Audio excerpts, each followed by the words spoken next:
السلام عليكم ورحمة الله وبركاته. الحمد لله نحمده ونستعينه ونستهديه ونستغفره ونؤمن به ونتوكل عليه ونعوذ بالله من شرور أنفسنا ومن سيئات أعمالنا. من يهده الله فلا مضل له ومن يضلل فلا هادي له.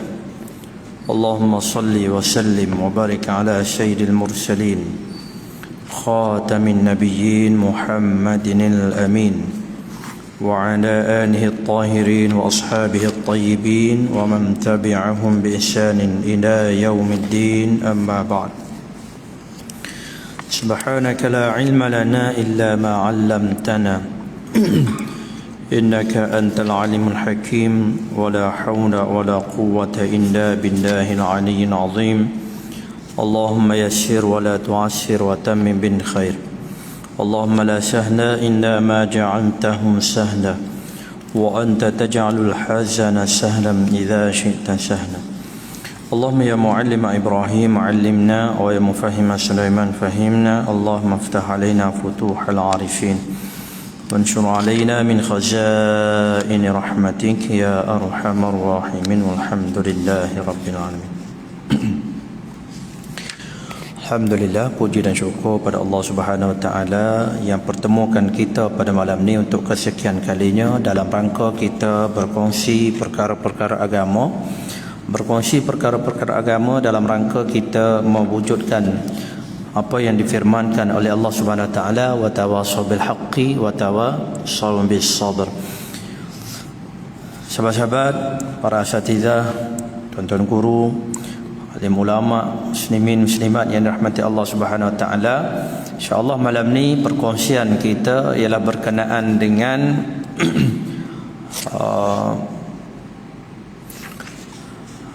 dua rakaat yang dibaca setelah dari dua rakaat ringan setelah solat witir pada waktu-waktu yang tertentu. Subtopik kita pada malam ni ialah perkongsian kita berkenaan dengan solat dua rakaat yang ringan setelah witir pada waktu-waktu yang tertentu. Sudah baca dah ni. Kita ulang balik berkenaan dengan perkongsian kita. Sebelum daripada ini kita kongsikan berkenaan dengan solat witir. Dalam bab ataupun tajuk pelbagai sunnah berkaitan dengan solat sunat ini kita kongsi dan kita telah bincang berkenaan dengan solat sunat ini. Secara umumnya kaedah umum ialah kita solat di rumah selain daripada solat sunat yang menjadi syiar, solat di rumah. Walau bagaimanapun ada isu-isu persoalan tertentu yang mana kita boleh lakukan bukan sahaja di rumah tapi boleh lakukan juga di tempat kita solat fardu ataupun solat berjemaah. Dan juga kita kongsikan berkenaan dengan solat yang antara solat yang utama yang tidak ditinggalkan oleh Nabi ialah solat sunat witir. Begitu juga solat sunat subuh. Kita kongsikan perkara-perkara begitu. Perbincangan berkenaan dengan solat sunat witir pun kita kongsikan. Dan juga kita kongsikan berkenaan dengan solat sunat dua rakaat setelah solat sunat witir. Biasanya kita ini habis solat witir maka kita tak solat dah benda lain. Bahkan solat witir pun kadang-kadang kita buat, kadang-kadang kita, dan bukan kadang-kadang lah, banyak ataupun jangan-jangan sekali lah kita buatnya. Yang banyaknya kita tak buat melainkan pada bulan Ramadan. Baik. Walau bagaimanapun ia merupakan sunat yang digalakkan sangat-sangat. Walaupun dalam mazhab kita dipanggil sunat, tetapi ia mempunyai nilai yang cukup besar. Sehingga kan Nabi tak pernah tinggal solat sunat witir dan juga solat sunat subuh. Walaupun namanya solat sunat. Seolah-olah wajib lah kot. Iyalah. Sebabnya apa dia? Sebab kita ni Nabi mula-mula menerima solat berapa puluh? 50 kan rakaat dia. 50 rakaat pula. 50 fardu dia. Maknanya 50 semayang. Waktu semayang tu 50. Sehinggalah dikurang-kurang-kurangnya jadi fardunya jadi 5. Semua kita tahu benda tu kan. Jadi yang lain tu dianggap sebagai sunat ajalah. Sunat yang mana? Antaranya ialah solat sunat witir, solat qabliyah, ba'diyah, kan? Baik. Jadi biasanya kita pengakhir kepada solat sunat witir kita, solat sunat malam kita, tahajud ke, qiyamul lail ke, yang kita namakan apa sahaja, kita akan akhirkan dengan witir. Habis daripada witir, habis, tak ada apa dah. Biasanya begitu. Biasanya begitu. Namun di sana ada juga pensyariatan. Maknanya ada dalam agama kita ini, hukum hakam kita ni, solat sunat yang dilakukan selepas daripada solat sunat witir. Walaupun pada asasnya solat witir itu adalah penutup kepada solat kita. Baik. Katanya Nabi SAW solat 2 rakaat ringan pada waktu-waktu tertentu setelah witir. Makna bukannya sepanjang masa setiap solat witir ada solat lain. Bukanlah. Kerana apa dia? Kerana witir tu dia dianggap sebagai penutup. Habis yang 2 rakaat lepas pada tu apa dia? Dia panggil apa nama ni? Finishing. Bahagian kita kata touch up lah. Habis tu nak touch up sikit, nak buat hiasan sikit. Dia punya itu selesai dah. Dia punya core dia utama selesai dah. Kita punya touch up sikit lah. Ada nak tulis sana, nak lorek sini, nak itu sini. Kalau kita punya seni kita kan, bubuh tanda tangan sikit. Baik. Jadi itu dalam bab kehidupan kita. Manakala dalam bab solat ni, dia merupakan seolah-olah dia panggil apa nama ni, kita punya yang terakhir, pantauan terakhir. Dia panggil apa istilah dia, kita pun terlupa dia punya istilah dia. Maknanya kita panggil yang terakhir kita nak monitor ni. Lepas pada tu tak ada dah, habis dah. Baik. Apa dia tahu? Lupa, dan tu terlupa dia punya istilah dia. Baik. Tuan-tuan, sahabat-sahabat muslimin muslimat rahmati Allah. Baik. Jadi solat ini bukannya setiap kali, tidak, tapi kadang-kadang, jarang-jarang kita buat begitu. Baik. Dan kadang-kadang baginda lakukan dengan keadaan duduk ataupun berdiri. Duduk pun ya, berdiri pun ya juga.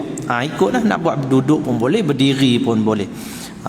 Dan kebanyakannya baginda solat dalam keadaan duduk. Lepas pada bagi salam solat witir tu, subuhun quddus rabbul malaikati waruh, subuhun quddus rabbul malaikati waruh. Nabi solat 2 rakaat secara duduk.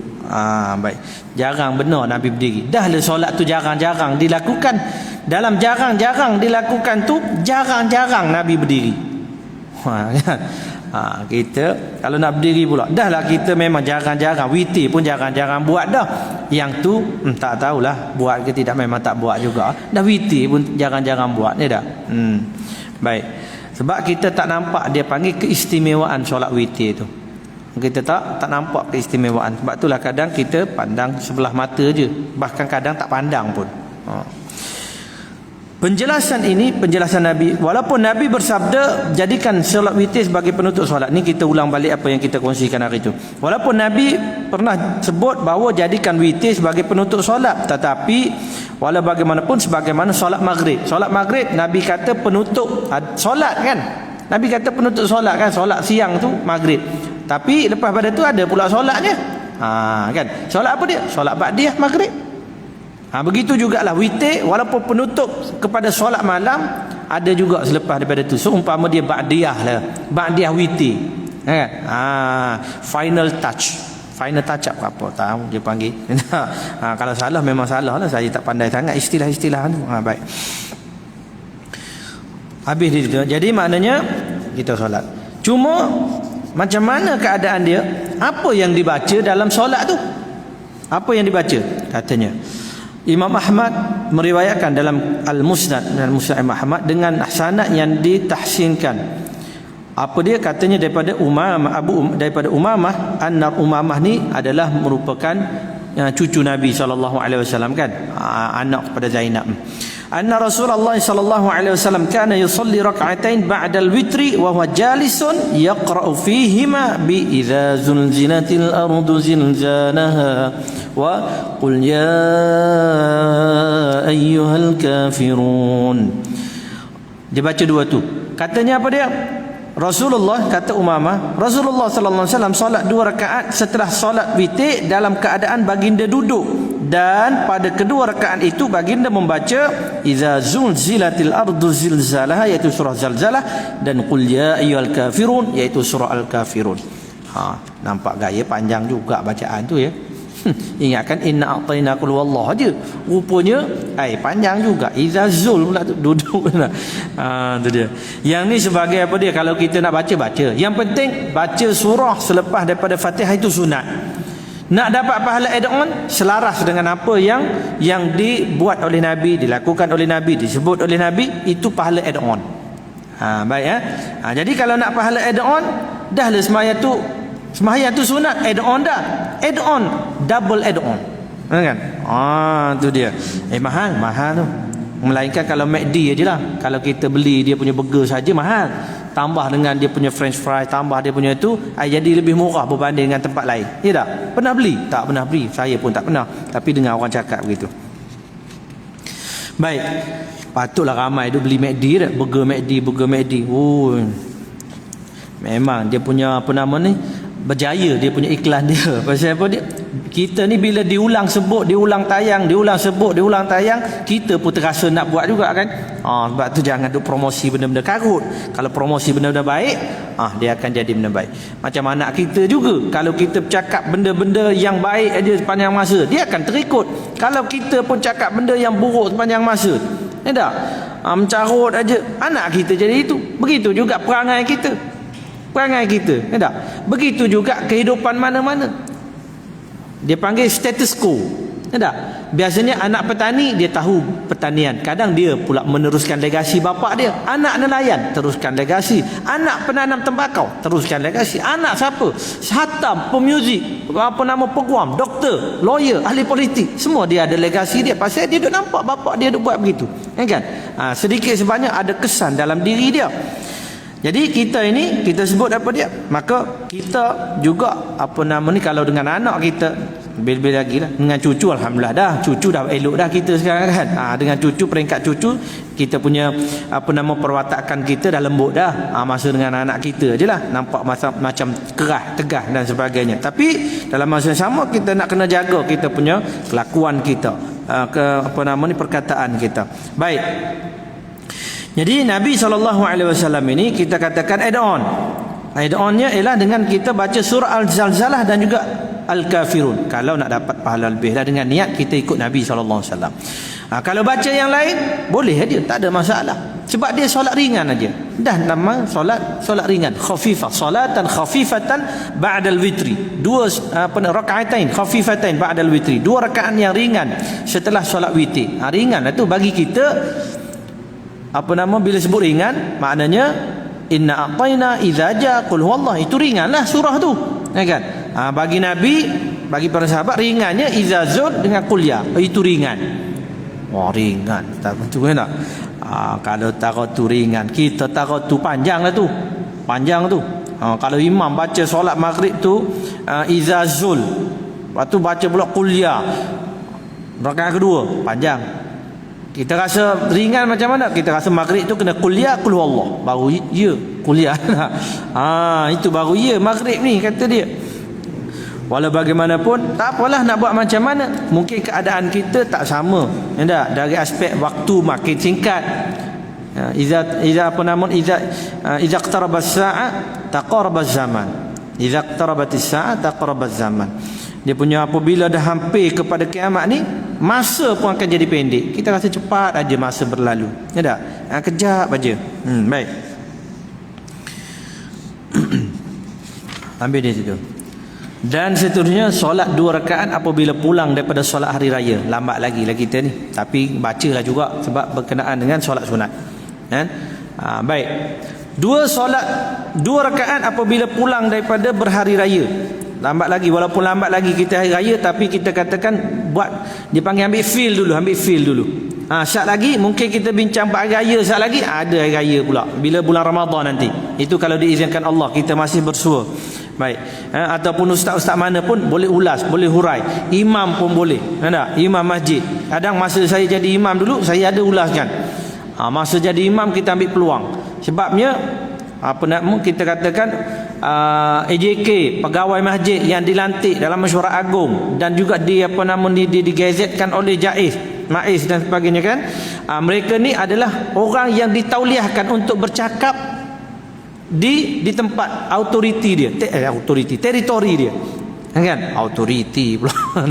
Teritori dia. Pak Imam, dia boleh berkhutbah, dia boleh bercakap tanpa ada tauliah, minta tauliah lain nak bercakap di masjid dia, di surau dia, di di tempat dia jadi imam.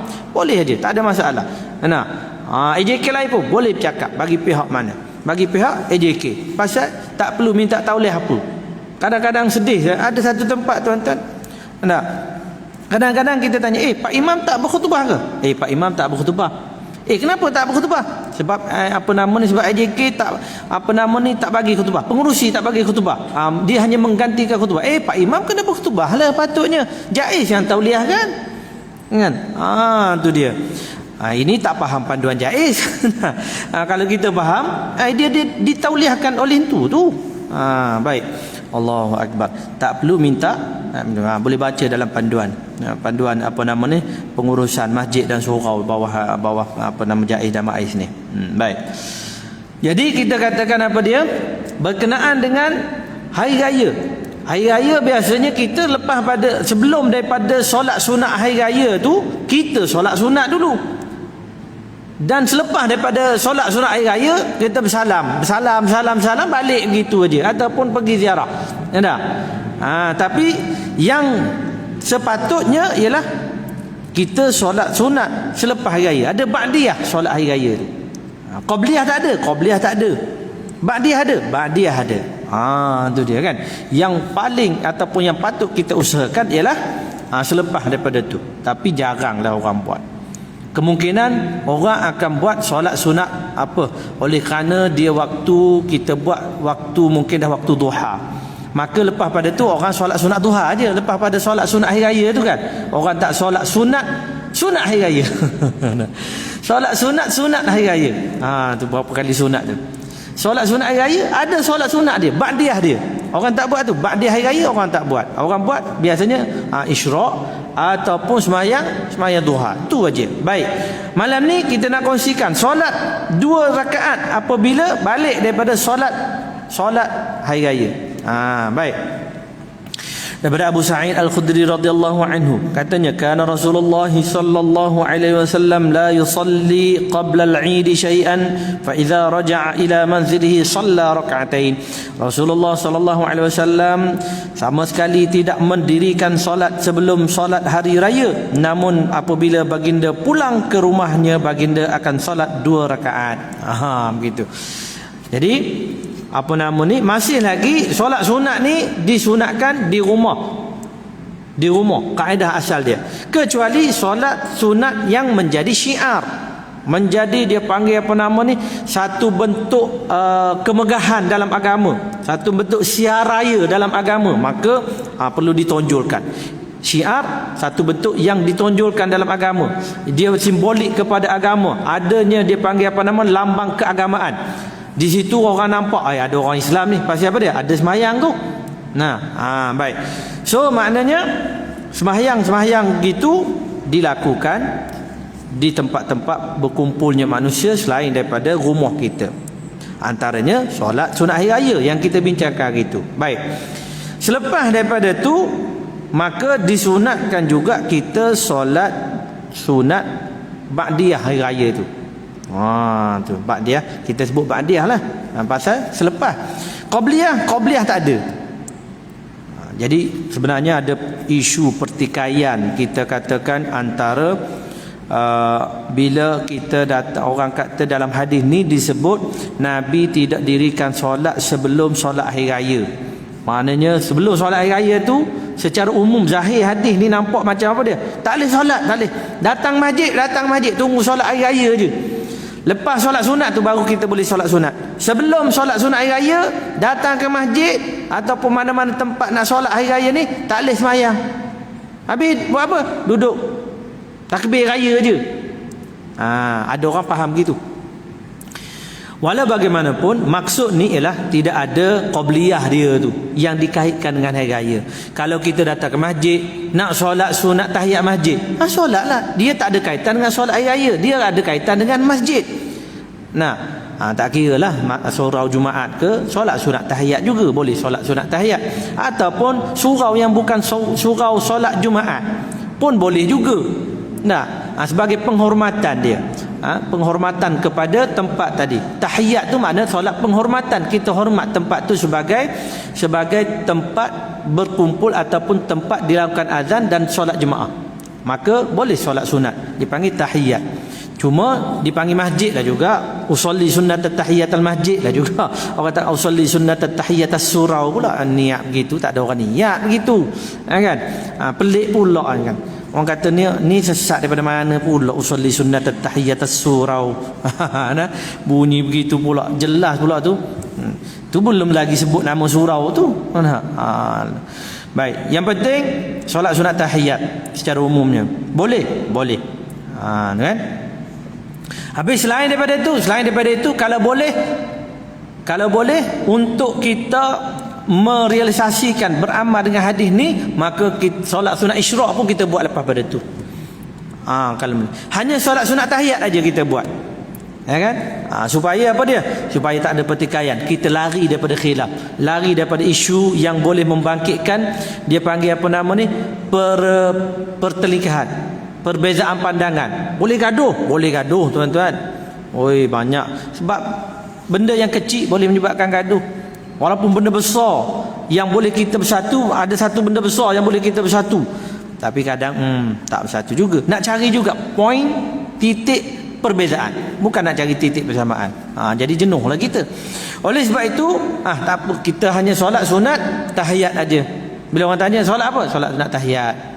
Kan? Jadi kalau nak buat lepas pada tu, nak buat isyraq ke apa semua, lepas pada solat sunat hari raya tu. Supaya kita tidak berlaku isu-isu orang pandang serong, orang tengok, orang jeling, kan? Macam-macam ni orang. Baik. Katanya, amalan ini merupakan amalan yang mulia dengan sanad yang sahih, walaupun Bukhari Muslim tidak meriwayatkannya. Kita katakan ada orang kalau tak ada dalam Sahih Bukhari, Sahih Muslim, tak beramal dia. Tak sahih. Tak boleh lah begitu. Kitab sahih ni bukan hanya semata-mata Bukhari dan Muslim. Sebabnya apa dia?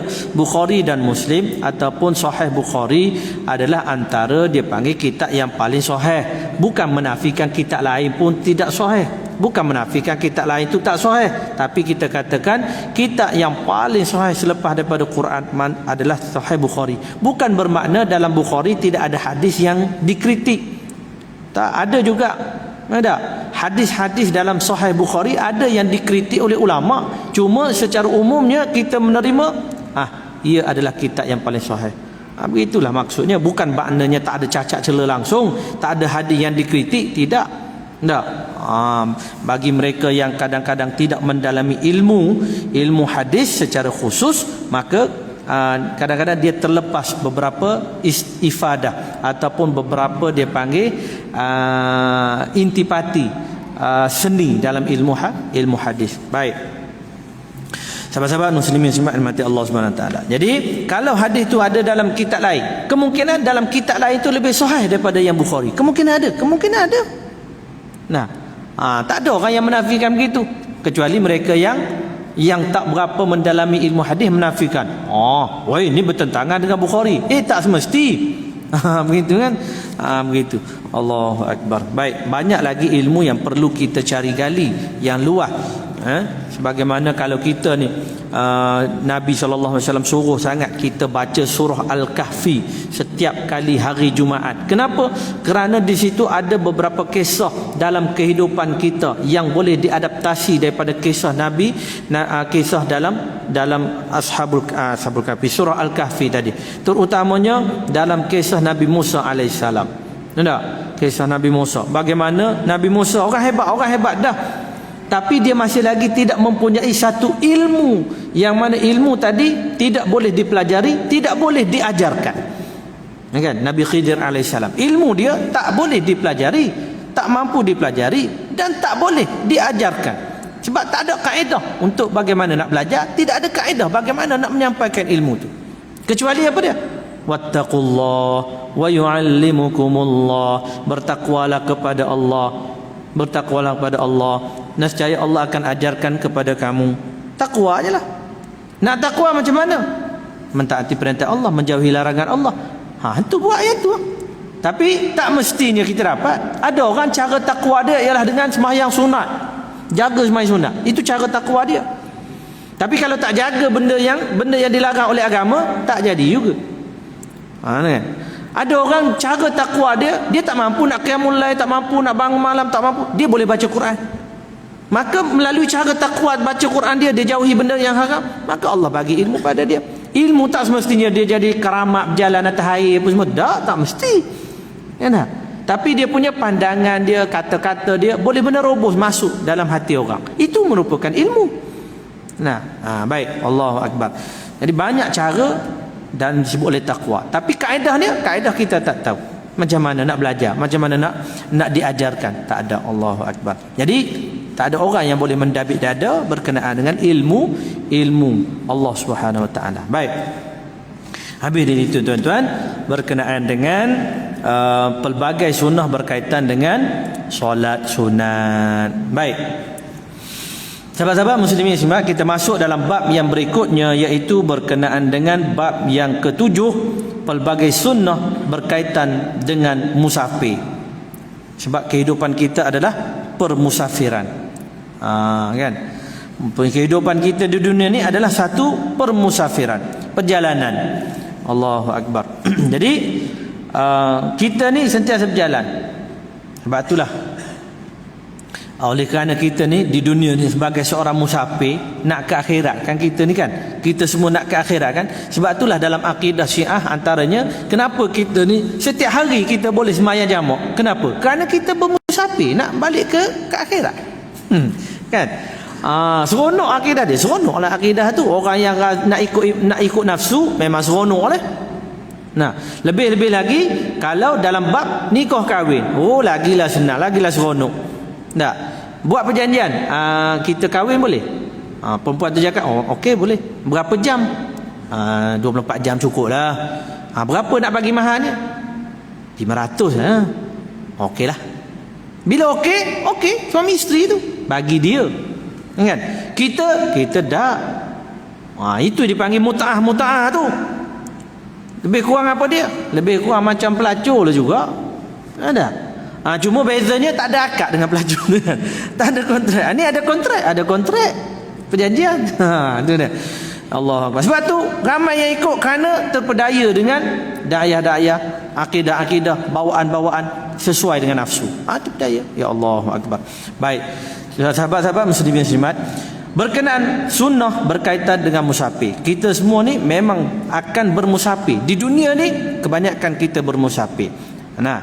Baik, akan melakukan perjalanan. Tak kira lah dekat ke, jauh ke, sehari ke, 2 hari ke, bertahun ke, ada permusafiran. Sama ada jalan darat ke, angin pula ada udara ke, ataupun laut. Semua tu ada permusafiran dia.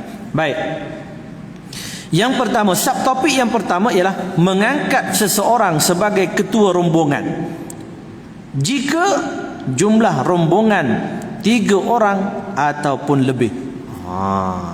Pertama sekali, kita ni nak berjalan ni, kita nak kena ada ketua. Tambah-tambah lagi kalau kita ni, tuan-tuan, dekat dah. Ni kita ni bulan 11. Dekat lagi cuti bulan 12. Kan? Bila bulan 12, banyak bermusafir dah kita ni, cuti sekolah anak-anak kan. Nak bermusafir sekarang, anak-anak kalau sekolah rendah, yang darjah 5 UPKK, yang darjah 6 PSRA, UPSR tak ada dah kan. Yang tu ada yang lain tu sekolah. Ada pula kena tengok cuti universiti. Nak sebut pun payah, tergeliat lidah. University. Tu dia. Kan? Jadi maknanya pemusafiran bulan 12 tu memang kritikal. Sebab itulah tiket umrah sekarang ni kritikal bulan 12. Tambah pula dengan World Cup. Naya.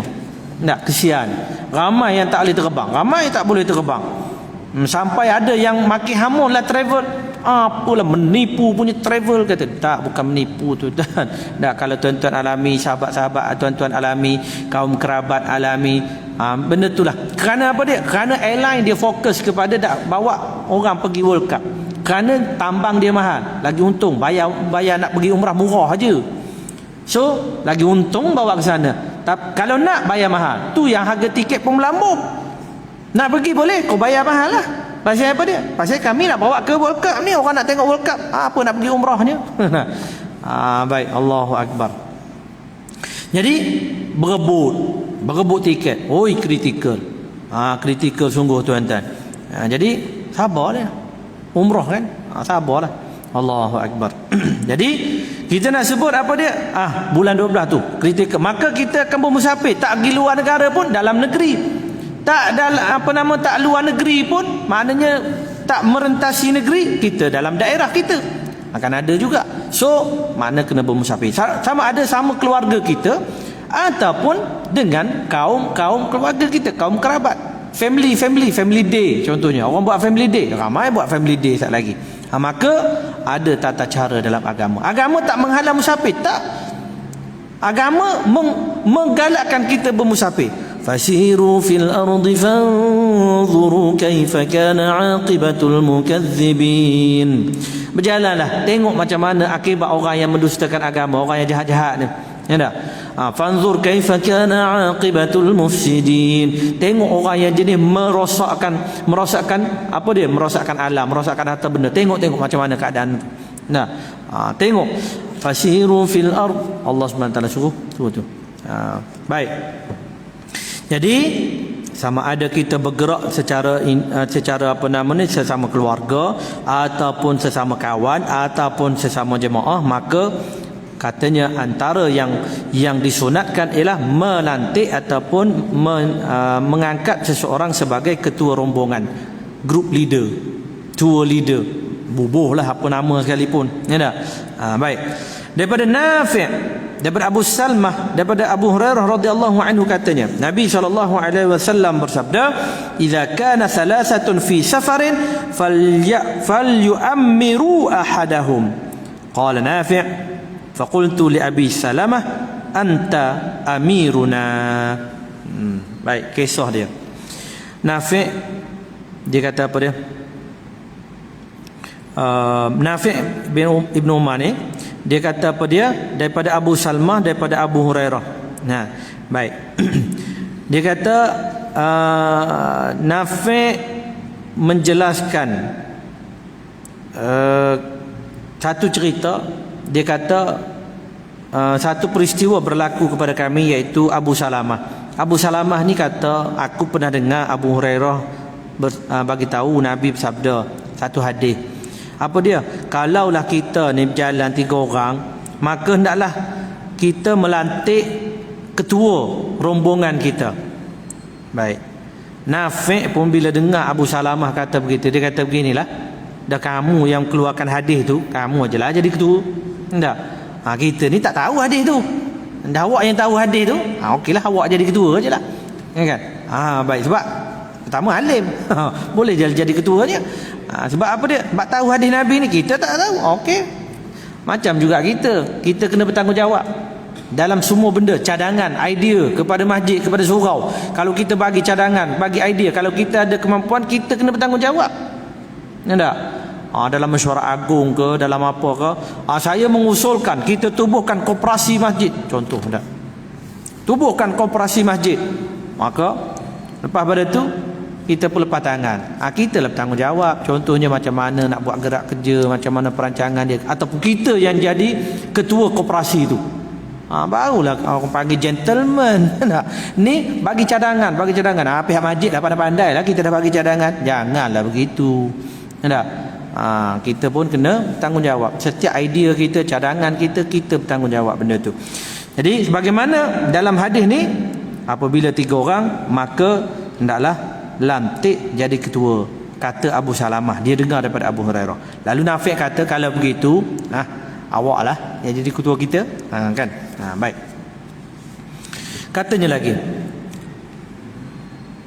perintah melantik ketua terjadi kerana mereka dalam perjalanan. Ini menjelaskan sikap para salafus salih yang mengutamakan kepatuhan mereka dan mengutamakan sunnah Rasulullah sallallahu alaihi wasallam. Begitu. Walaupun kita di kalangan member-member kita je. Tak, Nabi sallallahu alaihi wasallam sebut apa dia? Nabi sebut ar-rakbu syaitan wahid. Orang yang berjalan seorang ni seumpama syaitan lah. Dia boleh melilau mata dia, tengok sana tengok sini, mengintai sana mengintai sini, ya tak, ambil gambar curi sana ambil gambar curi sini, niat sana niat sini, niat buruk dia banyak. Boleh berlaku begitu. Syaitan wahid, kata Nabi, dia boleh jadi syaitan ataupun dia boleh dihasut oleh syaitan. Warrakbani syaitanani, dan juga dua orang kalau dia berjalan boleh jadi dua-dua tu jadi syaitan, kata Nabi. Maknanya kalau seorang tu kata jom kita pergi tu, orang tak tengok pun, kau jangan, tak apa, orang tak tengok je lah, apa kita je, dia boleh jadi dua syaitan tu. Tak, okey. Kalau bocor, kau lah yang bocor kan. Tak apa. Kita pandai makan, pandai apa nama ni, begitulah katanya kan. Jadi boleh jadi dua syaitan tu. Wassalasatu rakbun, 3 orang barulah kata Nabi satu dianggap sebagai rombongan. Boleh katakan rombongan perjalanan tu. Kalau tidak, boleh hasut lah. Kalau 3 tu payah sikit lah, nak berpakat nak buat benda jahat. Sebab tu kita katakan apa dia? Tengok Piramli, dia buat filem Doremi kan, Laksamana Doremi, Bujang Lapuk pun 3 orang, kan? Tu dia punya berlakonan dia tu. So maknanya 3 orang, berpandukan hadis Nabi SAW. Bagus Piramli tuan-tuan. Allahu Akbar. Baik, sahabat-sahabat muslimin muslimat rahmati Allah Subhanahu Wa Taala. Jadi apa dia, mana-mana jalanan, tak kira lah kita ni sama ada kawan kita, walaupun perjalanan biasa, kita nak berjalan aja suka-suka, nak pusing-pusing, maka kita lantik lah jadi ketua lah. Nak buat keputusan sekali lagi, mudah. Yang kita nak makan kat mana, Lemang Toki lah. Begitu juga kita panggil dalam dia punya apa nama, bikers punya orang ni kan dia ada marshal dia tu. Baguslah, betul lah tu. Baguslah lantik kan. Cuma apa nama, elok-elok sikit bawa motor kan. Contohnya bawah masjid tu bukan Masjid Kota Damansara ni, Kota Dam Bikers. Kan. Cantik tu. Buat bikers, ride sana ride sini, charity. Buat charity sana, buat charity, buat sumbangan sana, bawa sumbangan sini. Musim-musim banjir ni pula ride sana kan. Bagus. Baik. Allahu Akbar. Nabi memerintahkan para sahabat supaya melantik pemimpin ketika dalam perjalanan. Ini kerana orang yang dalam perjalanan jauh dari daerah dan kampungnya yang dipimpin oleh pemimpin tempatan yang bertanggungjawab kepada pemimpin negara. Boleh jadi mereka akan ditimpa kesulitan yang tidak dapat ditangguhkan. Itu kalau zaman-zaman dulu memang berlaku sangatlah benda begini. Tidak bila berjalan. Sebab kita kemudahan tak sama zaman dulu dengan zaman sekarang. Tak sama dia punya kemudahan dia. Oleh sebab itu, banyak benda yang perlu diputuskan dalam perjalanan. Maka perlukan kepada keputusan daripada ketua. Takkan nak balik ke kampung dulu, nak hello pun payah, kan? Nak hello memang zaman tu tak ada. Oleh sebab itu nanti sekarang pun walaupun zaman berubah, tapi masih lagi perlu kepada ketua sebagai rujukan. Walaupun mungkin dia panggil keperluan tidak mendesak, tetapi sebagai kita nak mengutamakan sunnah Nabi, ada keberkatan tu. Kita nak keberkatan. Kalau kita duk nampak hanya selawat saja boleh berkat, tak majlis maulid aja duk ya hanana saja yang boleh berkat, sebenarnya banyak lagi cabang yang boleh kita berkat. Antaranya apa dia? Dalam perjalanan kita kata nak lantik ketua. Pasal apa? Pasal Nabi suruh lantik ketua, maka kita pun lantik ketua. Walaupun keperluan bukannya keperluan mendesak, tapi kita nak beramal dengan benda tu, maka insya-Allah Allah Subhanahu Wa Taala bagi keberkatan kepada kita. Baik. Oleh itu adalah wajar jika salah seorang diangkat untuk dijadikan pemimpin. Jadi sunatnya yang penting kalau dalam keluarga kita lah jadi ketuanya. Dalam family kita abang long lah kalau ada family day yang kita bergerak konvoi mana-mana. Begitulah. Seterusnya ada lantikan ketua supaya yang paling penting kita dapat keberkatan dalam perjalanan kita. Itu saja yang kita kongsikan dalam pertemuan kita pada malam ni. Moga-moga apa yang kita kongsikan ini dapat manfaat kepada yang bercakap ini lebih-lebih lagi, dan juga kepada yang mendengar. Dan jika ada kesalahan, kekurangan, kelemahan ataupun perkara yang perlu diperbetulkan, ditegur, maka tegurlah, kerana kita semua adalah manusia yang tidak lari daripada salah dan silapnya. Mohon maaf, dan juga terima kasih di atas perhatian. Terima kasih di atas perhatian, dan insya-Allah kita bertemu di lain kesempatan. Dan insya-Allah tuan-tuan, untuk akhirnya insya-Allah saya akan bergerak bawa jemaah pada 8 November nanti. Saya mohon doa daripada tuan-tuan, dan saya mohon maaf jika ada kekurangan kesalahan dengan tuan-tuan. Moga Allah permudahkan urusan, kurniakan kesihatan dan terima segala amalan. Moga-moga tuan-tuan juga Allah kurniakan peluang untuk menjejakkan kaki ke tanah suci nanti. Amin ya rabbal alamin. Wallahu alam. Aqulu qawli hadza wa astaghfirullah li wa lakum. Assalamualaikum warahmatullahi wabarakatuh.